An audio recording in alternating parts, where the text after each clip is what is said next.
আসসালামু আলাইকুম ওয়া রাহমাতুল্লাহি ওয়া বারাকাতুহু।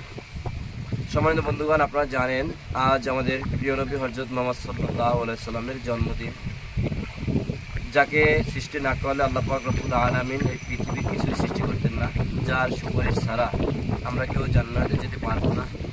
এবং যিনি উম্মতের জন্য সারা জীবন কেঁদেছেন এবং কিয়ামতের ময়দানেও যার সুপারিশ আমাদের একান্ত প্রয়োজন থাকবে, তাছাড়া কোনো আমলই আমাদের কাজে আসবে না, সেই প্রিয় ব্যক্তি আমাদের প্রাণের নবী হযরত মুহাম্মদ সাল্লাল্লাহু আলাইহি ওয়াসাল্লামের আজকে জন্মদিন।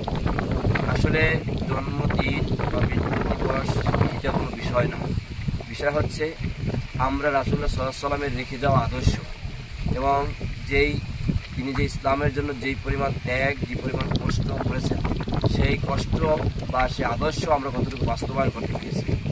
বিশেষ করে মনে রাখবেন, আল্লাহর রাসূল সবচেয়ে বড় মিশন ছিল রাষ্ট্রীয় পর্যায়ে ইসলাম প্রতিষ্ঠা করা। তিনি কিন্তু রাষ্ট্রীয় পর্যায়ে ইসলাম প্রতিষ্ঠা করেছিলেন।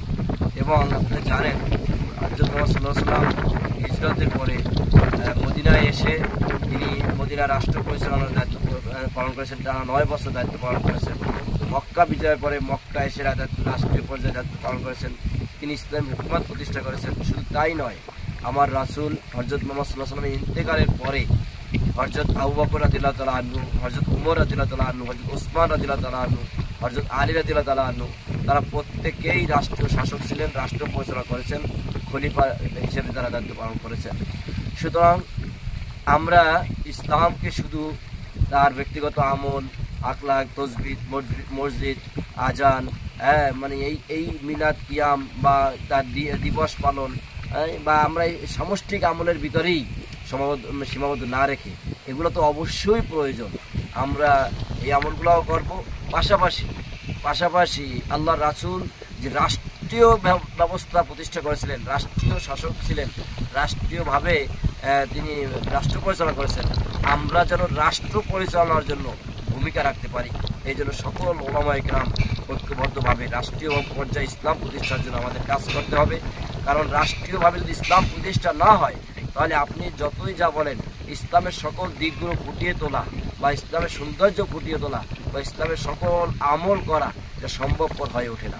এই জন্য আমাদের আপ্রাণ চেষ্টা থাকতে হবে যেন আমরা রাষ্ট্রীয় পর্যায়ে ইসলাম প্রতিষ্ঠা করতে পারি।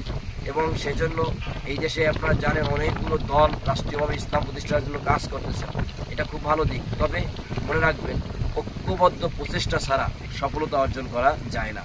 ইসলামী আন্দোলন বাংলাদেশের মুহতারাম আমির সহ নায়েব আমির সহ সবাই ঐক্যবদ্ধভাবে প্ল্যাটফর্ম তৈরি করার উদ্যোগ আগে থেকেও নিয়েছেন, বর্তমানে নিচ্ছেন। আমরাও আশা করি রাষ্ট্রীয় পর্যায়ে ইসলাম প্রতিষ্ঠার জন্য ওলামায়ে কেরামের ঐক্যবদ্ধ একটা প্ল্যাটফর্ম তৈরি হবে এবং যার মাধ্যমে এদেশে ইসলাম হুকুমত প্রতিষ্ঠা হবে। আল্লাহ পাক রব্বুল আলামিন এদেশে ইসলামকে রাষ্ট্রীয় পর্যায়ে প্রতিষ্ঠিত হওয়ার তৌফিক দান করুক। আমিন। আসসালামু আলাইকুম ওয়া রাহমাতুল্লাহ।